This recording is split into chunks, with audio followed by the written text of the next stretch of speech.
नहीं हो रही है, वे जितना से ज्यादा भगवान पद्म प्रभु की आराधना करोगे और ओम प्रेम नमो सिद्धानम मंत्र का जाप करोगे या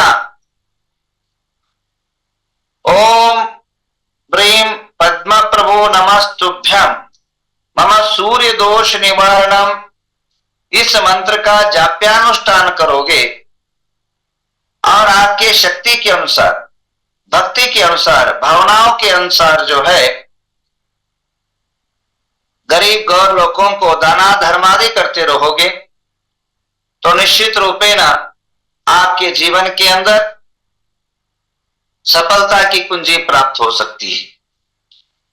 मनुष्य के जीवन में सफलता पाने के लिए बहुत सारे अड़चने आती है, बहुत सारे विघ्न आते हैं, बहुत सारे के दुष्ट दुराचारी लोगों को सामना करना पड़ता है।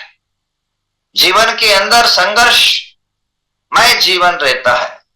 ये कर्म भूमि के अंदर कर्म करते समय अनेकों उथल पुथल, ऊंचा नीचा सामना देखना पड़ता है। तो भी हम प्रभु की आराधना से, जिनेंद्र की भक्ति से और अनुष्ठान जाप्य आदि करने से सफलता निश्चित प्राप्त होती है। और संध्या के सत्र में आपको मैं कुछ उपाय, कुछ जीवन को सफल होने के लिए कुछ चीजें बताऊंगा, जो चीजें बहुत कभी कभी डूबते को तिनका सहारा, जैसे सूत्रपात है, लोक कहावत है, वैसे ही जो है कुछ साधना ऐसी है जो मनुष्य के जीवन में सफलता दिला सकती है। और मैंने उसको प्रयोग करके देखा है और करवा के देखा है। तो मनुष्य के जीवन की सफलता की कुछ चीजें जो है आपको संध्या के समय झूम के नवग्रह झूम पर आप पधारे और आपको उसको कुछ बताएंगे। क्योंकि अभी जो है प्रसंग चल रहा है आचार्य विराग सागर जी का। कल जो है उनको श्रद्धांजलि सभा रखी। जो प्रक्रिया है समाधि की प्रक्रिया, समाधि के बाद कुछ प्रक्रियाएं होती है। समाधि के बाद जब भी कोई मुनिराज का समाधि होता है, समाधि होने के बाद क्या करना चाहिए और क्या नहीं करना चाहिए, क्या क्या विधि है, ये चीजें आप सभी को प्रतिपादित करना चाहूंगा।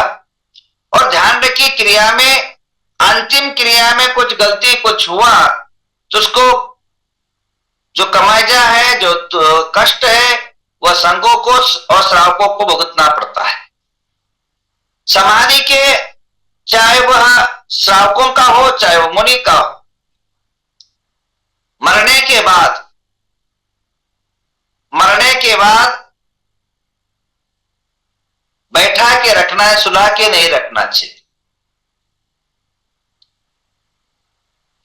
और कारण यह है कि साधु को बैठा के क्यों रखना चाहिए।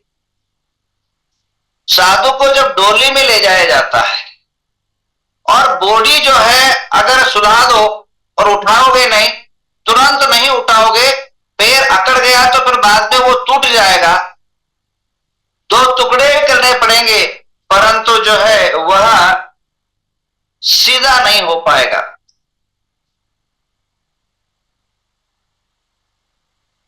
अगर पद्मासन में या अर्ध पद्मासन में मरने के केवल 10 मिनट के अंदर अगर कुछ कर पाओगे तो कर पाओगे। उसके बाद बॉडी के अंदर जो रक्त वाहिनी है, रक्त की जो संचार है, बीपी खत्म होने के बाद रक्तों का जो दौड़ना है, आत्मा निकलने के बाद रक्त का संचार है वो जहां का तहां रुक जाता है। और जैसे रक्त रुकने लग जाता है, एक जगह स्थिर हो जाता है, तो वह घट होने लग जाता है, वो मजबूत होने लग जाता है, बर्फ जैसा वो एक हो जाता है। उसके बाद जो है उसको तोड़ा जा सकता है, परंतु उसको कुछ भी हम उसके अंदर क्रियाएं नहीं कर सकते। तो इसलिए जो है जब भी कोई साधु, कहीं का भी साधु आप समाधि हो जाता है, तुरंत उनको अर्ध पद्मासन या पद्मासन में बैठाया जाता है। और ध्यान रखिए, श्वासोच्छ्वास चलना बंद हो जाए या बीपी कम हो जाए तो इसका मतलब तुरंत जीव निकलता है, ऐसा नहीं। कुछ क्षण वही आत्मा के अंदर कहीं न कहीं सूक्ष्म रूप से वह देह के अंदर बना रहता है।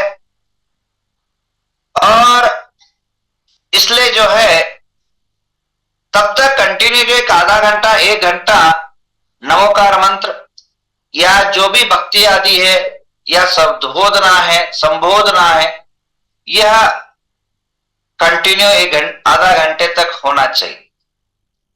डॉक्टर बोलने के बाद भी आधा घंटा नमोकार मंत्र चलना चाहिए, क्योंकि कई ऐसे लोगों को मैंने देखा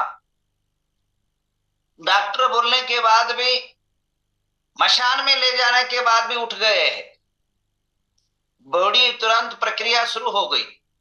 ऐसे कई जगह उदाहरण देखने को मिलते हैं कि शव को लकड़ी के अंदर अग्नि स्पर्श करते समय भी उड़ जाते हैं, तो वह तुरंत गड़बड़ी में करने से यह देखने को मिलता है।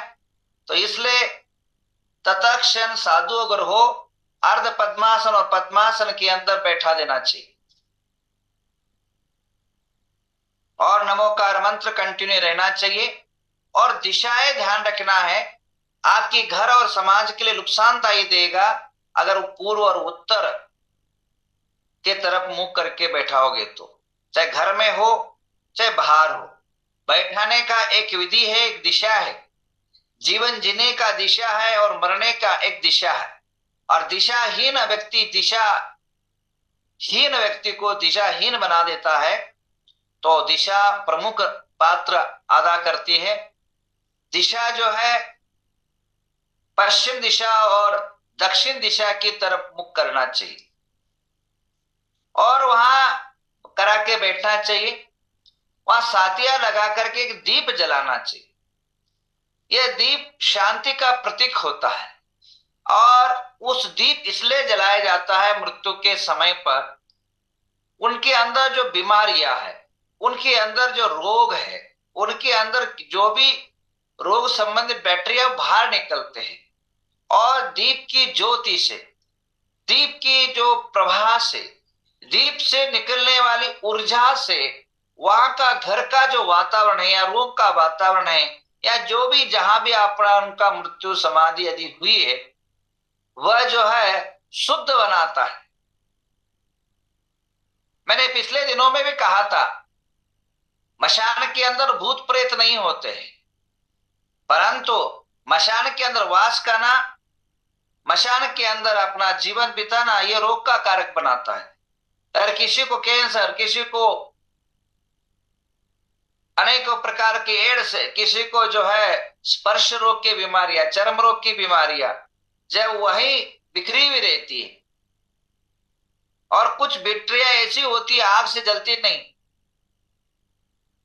और कुछ ऐसी रोगाणु कीटाणु रहते हैं जो अनेकों अग्नि संस्कार के माध्यम से समाप्त नहीं होती, वहीं घूमते रहते। तो जो है इसलिए जो आचार्यों ने और परंपराएं रही है कि शमशान के जाने के बाद स्नान करना चाहिए और वो पानी से पूरा नहाना चाहिए, इसीलिए कि वो बैक्टीरिया अगर कहीं चिपके वो लगे तो धो जाए, खत्म हो जाए। इसी प्रकार अगर साधु भी है, दंडवत स्नान करना चाहिए कहा है। प्राचीन शास्त्र के अंदर कहा है, अगर कहीं मशान में चले जाते हैं, अशुद्धि अगर हो जाती है साधु दिगंबर होने के बाद भी, दंडवत स्नान का अर्थ यह होता है आधा अधूरा स्नान। प्राचीन शास्त्रों के अंदर उल्लेख मिलता है कि पूरा घुटने से पैर तक पूरा धो लेना चाहिए, हाथ से पूरा धो लेना चाहिए और सिर के ऊपर कमंडल से जो है मस्तिष्क के ऊपर पानी डालता चले, जितना जाए वो जाए। इसको दंडवत स्नान कहा है, तो करना चाहिए, दंड स्नान करना चाहिए अगर मशान आदि के अंदर जाते हैं। तो साधुओं को मृत्यु के बाद, समाधि के बाद, अंतिम विदाई के बाद और इस लोक से परलोक सुधारने के बाद पश्चिम या दक्षिण दिशा में मुख करके बैठा देना चाहिए और बैठाने के बाद वहां दीप जलना चाहिए। वो दीप का कारण बताया क्यों जलाया जाता है। एक तो शांति हो उनको, जिस आत्मा की विदाई हुई इस देश से, संसार से, उनके जीवन प्रशस्त हो, प्रकाशित हो, विकसित हो और उनके जो अगला जीवन है वो प्रकाशमय हो, शांतिमय हो, आनंदमय हो, आरोग्यमय हो, एक कारण। दूसरा कारण, उस साधु के जो भी शरीर के अंदर निकलने वाले रोग के कीटाणु हैं, वह पर्याय जो प्रतिष्ठित हुई है वो जगह वह शुद्ध हो सके। ये दोनों कारण से एक दीप जो है जरूर जलाना चाहिए। और घंटा के 1 घंटा 1.5 घंटा जब भी आपका उनका समय उचित हो, वो जैसे जैसे साधु, बड़े साधु, छोटे साधु या कोई आने वाला जाने वाला, अलग अलग व्यवस्थाएं रहती है। पर ध्यान रखना है कभी भी रात को नहीं जलाना है। कई जगह कई लोगों को रात को मृत्यु हो जाती है, रातों रात जलाते हैं। पर जैन समाज से आत्मीय निवेदन है, जिस आदमी ने आपके साथ 60 साल, 65 साल, 70 साल गुजारा हो, उनके साथ आपको मरने के बाद 1 घंटा गुजरने में भी बहुत आपत्ति लगती है। और तो और औरों को भी लगता है, कोई फोन करता है तो ये नहीं पूछता है कि वो क्यों मरे, क्या हुआ, बोले कब उठाना है। हर आदमी को लगता है, आकुलता लगता है उसको कितने जल्दी ले जाए, परंतु ले जाने की हड़बड़ के अंदर रात को मत ले जाना। जो 12 घंटे तक उस देह के अंदर कुछ ज्यादा ऐसा आपको कोई फर्क नहीं पड़ता है। और ज्यादा समय करने लग जाए तो आजकल बहुत सारे ऐसे केमिकल्स आए हैं जो लेपान आदि के बाद या केमिकल के अंदर है या कांच के पेटी के अंदर रखने के बाद उसके अंदर कोई दिक्कतें नहीं होती है। और हमारे साइंस कहता है एक आदमी का देह जो है 10-10 हजार वर्ष तक रखा जा सकता है अगर उसके अंदर, बॉडी के अंदर केमिकल। हमारे यहाँ मेडिकल कॉलेज के अंदर 10 शव जो है मैंने देखा, उसको जो है वो लगता है नहीं वो मरे हैं, केवल जीव नहीं रहता है, बॉडी जैसे का तैसा ही रहता है कि उसके अंदर केमिकल का अगर ट्रीटमेंट किया जाए तो बॉडी में कोई डिफरेंस नहीं आता है। तो